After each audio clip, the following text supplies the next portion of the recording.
I'm not really, I just want to win at the end of the day. It's not about starting, not about none of that, man. It's about winning. So at the end of the day, that's what it's all about. So I've been in my role, and I'm just accepting my role, and I'm trying to do the best I can in my role. What is your role?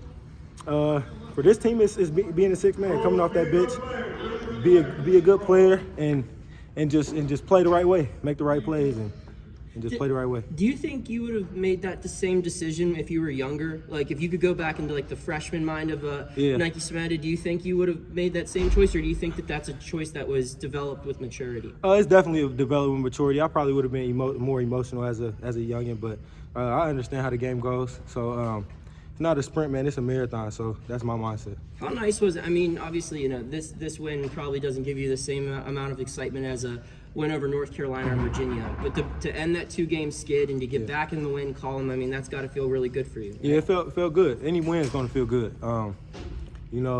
Definitely does it.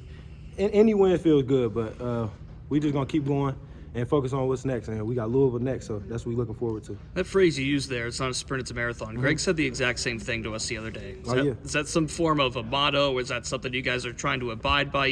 How do you come to that mentality? I think that's just a mature mindset, man, and just understanding the game, man. It's not a sprint, it's a marathon, man. It's not about who's first, it's about who lasts the longest. So this wasn't the prettiest win you guys have had, but is there value in learning how to win ugly games like this, where neither team has shots that are falling and can still grind out a win? For sure. Yeah, you learn from anything, any game. We definitely we got some things we need to work on and finish. Work on our finishing, like Coach said.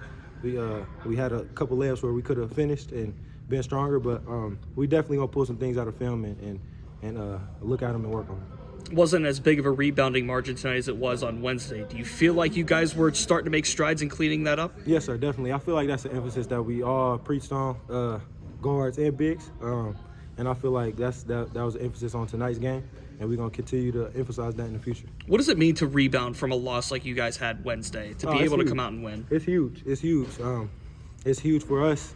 We're very capable of it, but it's all about going out there and doing it. So we know we can all do it. We just got to go out there and execute.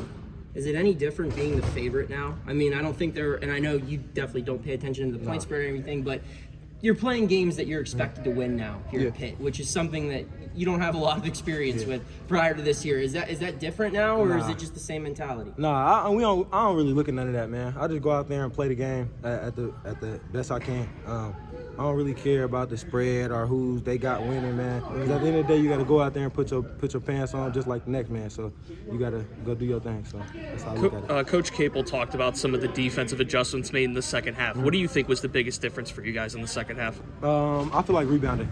That was a big emphasis, like we talked about before. Rebounding the basketball. The first half, they was getting multiple possessions off rebounding. Second half, we kind of tightened up and one shot, one rebound.